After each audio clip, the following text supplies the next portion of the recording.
ఇప్పుడు మనము 2024 జూన్ నెలలో వృశ్చిక రాశి వారి గోచార ఫలితాలు ఏ విధంగా ఉంటాయనేటువంటి విషయాన్ని తెలుసుకునేటువంటి ప్రయత్నం చేద్దాం. అది కూడా సశాస్త్రీయంగా పద్ధతిలో మనం ప్రయత్నం చేద్దాం. ఇప్పుడు వృశ్చిక రాశి వారికి చతుర్థ స్థానంలో శనిగ్రహ సంచారం జరుగుతూ ఉన్నదండి. శనిచర గ్రహం, దీన్ని అర్ధాష్టమ శని అని కూడా అంటారు. ఈ అర్ధాష్టమ గ్రహ సంచారం కూడా మనిషికి చాలా కష్టాలు కలిగించేటటువంటి వ్యవహారాల్లో అది ఒకటి. ఇక 5లో రాహుగ్రహ సంచారం జరుగుతోందండి. 6లో కుజగ్రహ సంచారము, 7లో గురుగ్రహ సంచారము, 11లో కేతుగణ సంచారము జరుగుతూ ఉన్నదండి. కేతుగ్రహ సంచారము జరుగుతున్నది. ఇవి నెలలో ఒకే రాశిలో ఉండేటటువంటి గ్రహాలు, మధ్యలో మారవండి ఇవి. అందుచేత వీటి గురించి ముందుగా చెప్పుకోవడం ప్రస్తావించడం జరిగింది. ఇక ఒకే నెలలో అంటే జూన్ నెలలో 2 గ్రహాలలో 2 రాశులలో మారేటటువంటి గ్రహాలు 3 ఉన్నాయి. అవి రవిగ్రహము, బుధగ్రహము, శుక్రగ్రహము.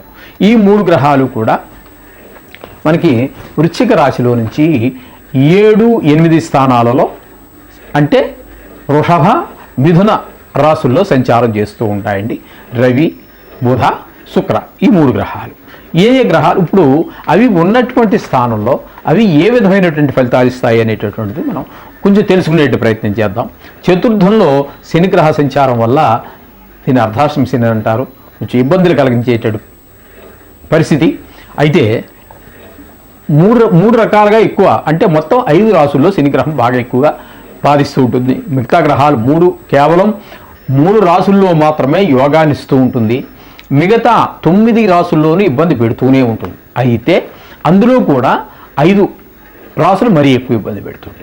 ఒకటి ఏంటి అంటే గోచారవశాత్తు చతుర్థ స్థానంలో ఉన్నటువంటి శనిచర గ్రహం, దాన్ని అర్ధ అష్టమ శని అని అంటారు. దాన్ని కంటక శని అని కూడా అంటారు. అలాగే అష్టమ స్థానంలో శని సంచారం, అష్టమ స్థానంలో సంచారం, దాన్ని అష్టమ శని అని అంటారు. అది కూడా చాలా వేధిస్తూ ఉంటుంది. ఇక ఇక్కడ ప్రాంతంలో షాడే సాత్ అంటారు, కొన్ని ప్రాంతాల్లో ఏలినాటి శని అని అంటారు. ఇది కూడా 3 రాశుల్లో అండి, అది ఒక రాశిలో ఉండేది కాదు. అంటే చంద్రాత్ చంద్రుడి నుండి 12వ స్థానంలో అంటే వెనక స్థానంలో సంచారం చేయటము, చంద్రుడు ఉన్నటువంటి రాశిలో సంచారం చేయటము, చంద్రుడు ఉన్నటువంటి ముందు స్థానంలో సంచారం చేయటం. అంటే 3 రాశుల్లో ఇక్కడ సంచారం జరుగుతుంది. ఏలినాటి శని అంటే ఒక్కొక్క రాశిలో 2.5 సంవత్సరాలు ఉంటుంది కాబట్టి 3 రాశుల్లో కలిపి 3 రెళ్ళు 6 సంవత్సరాలు, 3 అర్ధలు 1.5 సంవత్సరాలు, 6 + 1.5 = 7.5 సంవత్సరాల పాటు ఇక్కడ సంచారం చేస్తూ ఉంటుంది. ఈ 5 స్థానాలలో ఉన్నప్పుడు మాత్రం 9 స్థానాలను మొత్తం చెప్పుకున్నాము, 3 యోగిస్తుంది కాబట్టి ఆ 9 కూడా 5 స్థానాల్లో ఉన్నప్పుడు శనిగ్రహ సంచారం మరింతగా వేధించేటట్టు అవకాశం ఉన్నది. ప్రముఖంగా ఈ బాధలు కలిగించేటువంటి గ్రహాలన్నీ కూడా 2.5 సంవత్సరాల్లో ఏ గ్రహమైనా ఇప్పుడు రాహుకేతులు ఉన్నారు, 2.5 సంవత్సరాల్లో మారిపోతూ ఉంటారు. ఇప్పుడు శని కూడా మిగతా రాశుల్లో ఉన్నప్పుడు 2.5 సంవత్సరాలకే మారిపోతాడు. కానీ ఇక్కడ 7.7 అన్నప్పటికీ ఇక్కడ మళ్ళీ 7.5 సంవత్సరాలు అవుతుంది. ఈ విధంగా ఈ 2.5 సంవత్సరాలు ఈ 5 రాశుల్లో ఉన్నప్పుడు శనిగ్రహ సంచారం జరిగేటప్పుడు కొంచెం బాధలు ఎక్కువగా ఉంటాయి. కొంచెము మనిషి కొన్ని సందర్భాలలో భరించలేనటువంటి బాధ కూడా పడాల్సి వస్తూ ఉంటుంది. అందుచేత వీటిని చాలా ప్రముఖంగా మనం పరిగణలో తీసుకుంటూ ఉంటాం. ఇక్కడ మనము ఈ వృశ్చిక రాశి వారికి అర్ధాష్టమ శని నడుస్తుందండి. ఇది కొంచెం ఇబ్బందికరమైన పరిస్థితులు కల్పిస్తుంది. 5వ స్థానంలో రాహు, ఈ 5వ స్థానంలో రాహు కూడా అనుకూలమైనటువంటి ఫలితాలను ఇవ్వజాలదు. ఇక్కడ మంచి ఆలోచనలు ఉండవు, పిల్లల యొక్క ప్రవర్తనలు కూడా కొంచెం పెరదారి పెట్టేటువంటి అవకాశాలు ఉంటాయి. తెలిసి కావచ్చు, తెలియక కావచ్చు, మొత్తం మీద ఈ మన పూర్వపుణ్యం కూడా అక్కడే ఉంటుంది కాబట్టి మన ఆలోచన ధోరణి కూడా పిల్లలదే కాదు, మన ఆలోచన ధోరణి కూడా బాగుండదు, పిల్లల ప్రవర్తనలు బాగుండవు. ఈ విధమైనటువంటి పిల్లలకు విద్యాభ్యాసంలో కూడా వెనకబడే అవకాశం ఉంటుంది. అందుచేత ఈ విధమైనటువంటి ఫలితాలు రాహు 5వ స్థానంలో జరిగేటప్పుడు జరుగుతూ ఉంటాయి. 6వ స్థానంలో కుజుడు సంచారం అండి, అంటే స్వక్షేత్రమే అవుతోంది, అది మేషరాశి అవుతోంది. అయితే ఇక్కడ కుజుని యొక్క సంచారం కూడా 6లో యోగ కారకమే అవుతుందండి. 6లో కుజుని యొక్క సంచారము యోగ కారకమేను. బాగా ఉపయోగపడతాడు. అలాగే 7లో గురువు అండి, 7లో గురువు కూడా చాలా చక్కగా ఉపయోగపడతాడు. అంటే ఈ జాతకుడు వివాహం కానివాడైతే వివాహ ప్రయత్నాలు చేయొచ్చు. గోచార రీత్యా సప్తమ స్థానంలో గురు సంచార కాలం ఒక వివాహ కాలంగా, వివాహానికి తగిన కాలంగా, లేదా వారి పిల్లలకి వివాహం కావలసి ఉంటే వారికి కానీ ఇతనికి కానీ వివాహం జరగడానికి అవకాశం మెండుగా ఉంది అనేటువంటి విషయాన్ని మనకి పెద్దలు తెలియజేశారు. వివాహ కాలంగా ముఖ్యంగా ప్రముఖంగా దీన్ని తీసుకుంటూ ఉంటారు. అలాగే కుటుంబ స్థానంలో జరిగేటప్పుడు ఇక్కడ సప్తమ స్థానంలో గోచార రీత్యా జరుగుతుంది కాబట్టి వివాహ ప్రయత్నాలు, వివాహం అయిపోయినోడికి అవసరం లేదు, వివాహ ప్రయత్నం చేసేటటువంటి వారికి అనుకూలమైన పరిస్థితి. అలాగే వివాహం అయినటువంటి వారికి అన్యోన్యత, భార్యాభర్తల మధ్యన అన్యోన్యత పెరిగేటువంటి అవకాశం చక్కగా ఉంటుంది. ఆవిడ మీ మాట వింటారు, అలాగే ఆవిడ మాట మీరు వింటారు, ఒకరినొకరు పరస్పరం గౌరవించుకుంటారు, ఒకరి మీద ఒకరికి అనురాగం చాలా ఎక్కువగా ఉంటూ ఉంటుంది ఈ కాలంలో. అలాగే 11వ స్థానంలో కేతుగ్రహ సంచారం జరుగుతూ ఉన్నదండి. 11వ స్థానంలో కేతుగ్రహ సంచారం జరగటం అనేది కూడా చాలా శుభ ఫలితాలని, చక్కటి ఫలితాలన్నీ ఇస్తూ ఉంటుంది. ఆ విధంగా చాలా చక్కగా ఉంటుంది. ఇవి ఒక సంవత్సరం కాలం పాటు ఒకే రాశిలో ఉండే గ్రహాలు చెప్పుకున్నాము. ఇక్కడ 3 గ్రహాలు మాత్రం మనం ఖచ్చితంగా చెప్పుకోవాల్సి ఉంటుంది. ఇవి ఒకే గ్రహం 2 రాసుల్లో సంచారం చేస్తూ ఉండేటట్టు రవి, బుధ, శుక్ర, ఇవి నెల మధ్యలో వేరే రాసుల్లోకి మారడం జరుగుతూ ఉంటుంది. ఇప్పుడు రవి కనుక మనం తీసుకున్నట్టయితే 7, 8 స్థానాలలో సంచారం చేస్తూ ఉంటాడు.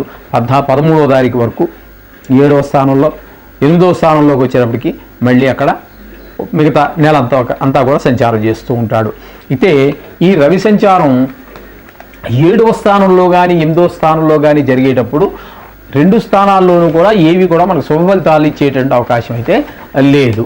ఇక బుధుడు కనుక మనం తీసుకున్నట్టయితే 7వ స్థానంలో ఉన్న సమయంలో మనకి శుభ ఫలితాలను ఇవ్వడం, కానీ 8వ స్థానంలో సంచరించేటటువంటి కాలంలో మనకి శుభ ఫలితాలు ఇవ్వడానికి సమర్థుడవుతున్నాడు. అలాగే శుక్రుడిని కనుక మనం తీసుకున్నట్టయితే 7, 8 స్థానాలలో 2 స్థానాల్లోనూ కూడా ఎక్కువ. ఇంకొకటి ఏంటంటే ఈ 2 స్థానాలు 7, 8 స్థానాల్లో 2 రాసుల్లో కూడా సంచారం చేసేటప్పుడు శుక్రుడు శుభ ఫలితాలను ఇవ్వజాలడు. ఇంకొక ముఖ్యమైన విషయం ఏంటంటే ఇక్కడ గోచార రీత్యా మామూలుగా 100% శుభగ్రహము, 100కి 100 పాళ్ళు శుభగ్రహం గురుగ్రహంగా చెబుతారు, అందులో సందేహము లేదు. కానీ గోచారం దగ్గరికి వచ్చేటప్పుడు మాత్రం శుక్రగ్రహము గురుగ్రహం కంటే కూడా చాలా ఎక్కువ స్థానాల్లో, ఇంచుమించుగా 10 స్థానాలలో శుభ ఫలితాలనే ఇస్తాడు.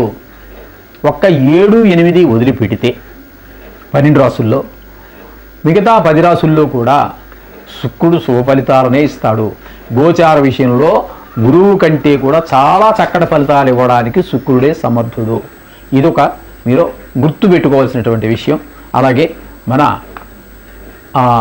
జ్యోతిష విద్వాంసులు కానీ, జ్యోతిష మిత్రులు కానీ, జ్యోతిషం నేర్చుకునేటటువంటి వారు కానీ, నిష్ణాతులైనటువంటి వారు కానీ ఈ విషయం తెలిసే ఉండొచ్చు వారికి. అయినప్పటికీ కూడా ఈ యొక్క నోట్ చేసుకోవాల్సినటువంటి విషయం, శుక్రగ్రహము ఆ 2 రాసుల్లో తప్ప విడిస్తే మిగతా రాసుల్లో చక్కటి ఫలితాలను ఇవ్వడానికి శుక్రుడు గురువు కంటే కూడా చాలా ముందుంటాడు. ఏ విధమైనటువంటి ఫలితాలు మనకు వస్తూ ఉంటాయి. ఇక్కడ మనం చెప్పుకోవాలి అంటే కుజుడు అనుకూలమైనటువంటి పరిస్థితుల్లో ఫలితాలు ఇస్తూ ఉన్నారు. సప్తమ స్థానంలో ఉన్నటువంటి గురువు గారు సుఫలితాలు ఇస్తూ ఉన్నారు. బాగా లాభస్థానంలో ఉన్నటువంటి కేతు సుఫలితాలు ఇస్తూ ఉన్నాడు. శుక్రుడు 7 స్థానాల్లో మాత్రం సుఫలితాలు ఇవ్వటం లేదు. ఇక్కడ మీకు 4 గ్రహాలు మనకి చక్కటి ఫలితాలు ఇస్తూ ఉన్నాయి. అంటే బుధుడు కూడా 7, స్థానాల్లో రెండింటిలో కూడా మంచి ఫలితాలు ఇవ్వడం ద్వారా మనకి 4 గ్రహాలు అనుకూలమైనటువంటి ఫలితాలు ఇస్తూ ఉంటే 4 గ్రహాలు కొంచెం ప్రతికూలమైనటువంటి ఫలితాలు ఇస్తూ ఉన్నారు. అందుచేత ఇవి మామూలుగా మనం స్థూలంగా చెప్పుకునేటువంటి విషయం. ఇక్కడ మొత్తం అన్ని రాసులు, 12 రాసులు, ఆ రాసుల్లో సంచరించేటటువంటి ఈ నవగ్రహాలని మనం కనుక పరిగణలో తీసుకున్నట్టయితే ఇక్కడ మనకి ఈ వృశ్చిక రాశి వారికి మొత్తంగా ఏ విధమైన ఫలితాలు ఉంటాయి అంటే వీరికి ఇందులో కష్టాలు కొంచెం ఎక్కువగానే ఉండే అవకాశం ఉంది. అశుభవర్తమానాలు వింటూ ఉంటారు. ఎవరికో మన బంధువుల్లోనో మిత్రుల్లోనో ఎవరికో కాలు విరిగిందనో, లేకపోతే చనిపోయారనో, ఏదో అశుభం జరిగింది, బాగా నష్టపోయాడు అనేసో, లేకపోతే కొంచెము కష్టమైనటువంటి వ్యాధి కలిగిందనో, ఈ విధమైనటువంటి వార్తలు వినడం కూడా జరుగుతూ ఉంటుంది. అలాగే శత్రు వృద్ధి కూడా జరిగే అవకాశం ఉన్నది. అలాగే కొన్ని శుభ ఫలితాలు కూడా మామూలుగా కొన్ని శుభగ్రహాలు కూడా ఉన్నాయనుకున్నాం కదండి. వాటి ద్వారా వాళ్ళకి ఏంటంటే కొంచెం ధనప్రాప్తి లభించేటటువంటి ఉంటుంది, కీర్తి కలిగేటువంటి అవకాశం ఉంటుంది, కొంచెం పరోపకారం చేసేటువంటి గుణం కూడా మనకు కలుగుతూ ఉంటుంది, ధాన్య లాభం కలిగే అవకాశం ఉంది, రాజకీయ వ్యవహారాల్లో కొంచెం జయం కలిగే అవకాశం ఉంటుంది, ఆరోగ్యం ఉంటుంది, బలం ఉంటుంది, అభీష్టకారి సిద్ధి ఉంటుంది, అలాగే వాత రోగాలు వచ్చే అవకాశం ఉంటుంది, మనస్తాపం కలిగేటుంటుంది, భయం ఉంటుంది, స్థానచలనాలు ఉంటాయి, అనేక రకాలైన కష్టాలు కలుగుతుంటాయి, అనేక రకాలైన శుభ ఫలితాలు కూడా కలుగుతూనే ఉంటాయి.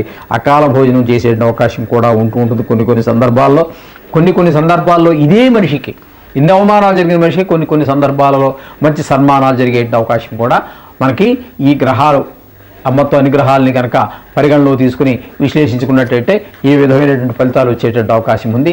అందుచేత మీరు అశుభ ఫలితాలను తగ్గించుకోవడానికి, శుభ ఫలితాలు ఇచ్చేటటువంటి గ్రహాల యొక్క శుభ ఫలితాలు దిగుణీకృతం అవడానికి మీకు నవగ్రహ శ్లోకాలు కానీ, నవగ్రహ గాయత్రి అని ఉంది, గాయత్రి కానీ, నవగ్రహ బీజాక్షరాలను ఉన్నాయి. ఈ బీజాక్షరాల్లో 7-8 రకాలు ఉన్నాయండి. అందులో ఏ ఒక్కటైనా కూడా పర్వాలేదు. అలాగే నవగ్రహ ఆరాధన కానీ, లేదు విష్ణు సహస్రనామం పారాయణ కానీ, ఇంకా చాలా వాటిలో చాలా రకాలు చెప్పారు మహానుభావులందరూ కూడా. అవి చదువుకున్నప్పటికీ కూడా అందులో కూడా 108 శ్లోకాలు ఉంటాయి. విష్ణు సహస్రనామంలో ఒక్కొక్క శ్లోకము ఒక్కొక్క నక్షత్రం యొక్క ఒక్కొక్క పాదానికి ఈ సంబంధించినది అని చెప్పేసి కూడా కొన్ని పుస్తకాల్లో చెప్పబడ్డది. అంచేత ఇదేది చేదు నాకు విష్ణు సహస్రనామం వచ్చండి అంటారా, దాన్ని రోజుకోసారి చేసుకోండి. ఏదైతే మీ నక్షత్రమో, ఏ పాదం అయితే మీ నక్షత్ర పాదమో, దానికి ఏ శ్లోకాన్ని ఆ పెద్దలు తెలియజేశారో దాన్ని కొంచెం మరింత భక్తి శ్రద్ధలతో పఠించినట్టయితే మీకు ఆ గ్రహ దోషాలు, ఆ నక్షత్ర దోషాలు అన్నీ పోయేటటువంటి అవకాశం ఉంటుంది. అంచేత ఏదో ఒకటి చేసుకోండి. ఏదో వారానికి ఒక రోజు గుడికి వెళ్ళటం, లేకపోతే రోజు నీళ్లు పోయటం, లేకపోతే నవధాన్యాలు చల్లటం, ఏదో ఒకటి చేసినట్టయితే మీ ఈ చిన్న కాలంలో, స్వల్ప కాలంలో, అంటే వారాలు కావచ్చు, పక్షాలు కావచ్చు, దిన ఫలితాలు కావచ్చు, నెల ఫలితాలు, మాసవారి ఫలితాలు కావచ్చు, వీటి లాంటి చిన్న దోషాలకి ఈ మాత్రం ఖచ్చితంగా సరిపోతుంది. అయితే పెద్ద మొత్తం జాతకంలో ఉన్న దోషాలకి మహాదశల దగ్గరికి వచ్చేటప్పటికి 6 సంవత్సరాల నుంచి 20 సంవత్సరాల వరకు ఉన్నాయి. అటువంటి వాటి దోషాలకు వచ్చేటప్పటికి కొంచెము మనము ఈ జపాల యొక్క, హోమాల యొక్క, వీటి యొక్క స్థాయి కూడా పెంచవలసిన అవకాశం ఉంటుంది. 99 డిగ్రీల జ్వరం ఉన్నవాడికి, 104 డిగ్రీల జ్వరం ఉన్నవాడికి ఒకే డోసు వేస్తానంటే కుదరదండి. మందు కూడా, ఔషధం కూడా దాని డోసు పెంచాలి.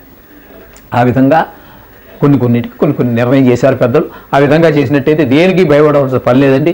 ఏదో మిమ్మల్ని భయపెట్టాల్సిన అవసరం మాకు లేదు, మీరు భయపడక్కర్లేదు. అలాగే ఇన్ని గ్రహాలు మీకు అనుకూలించేసే మీ తెల్లారు కోటీశ్వరులు ఇవి కూడా నమ్మొద్దు అండి. అవి కూడా జాతకం మీద ఆధారపడి ఉంటాయి.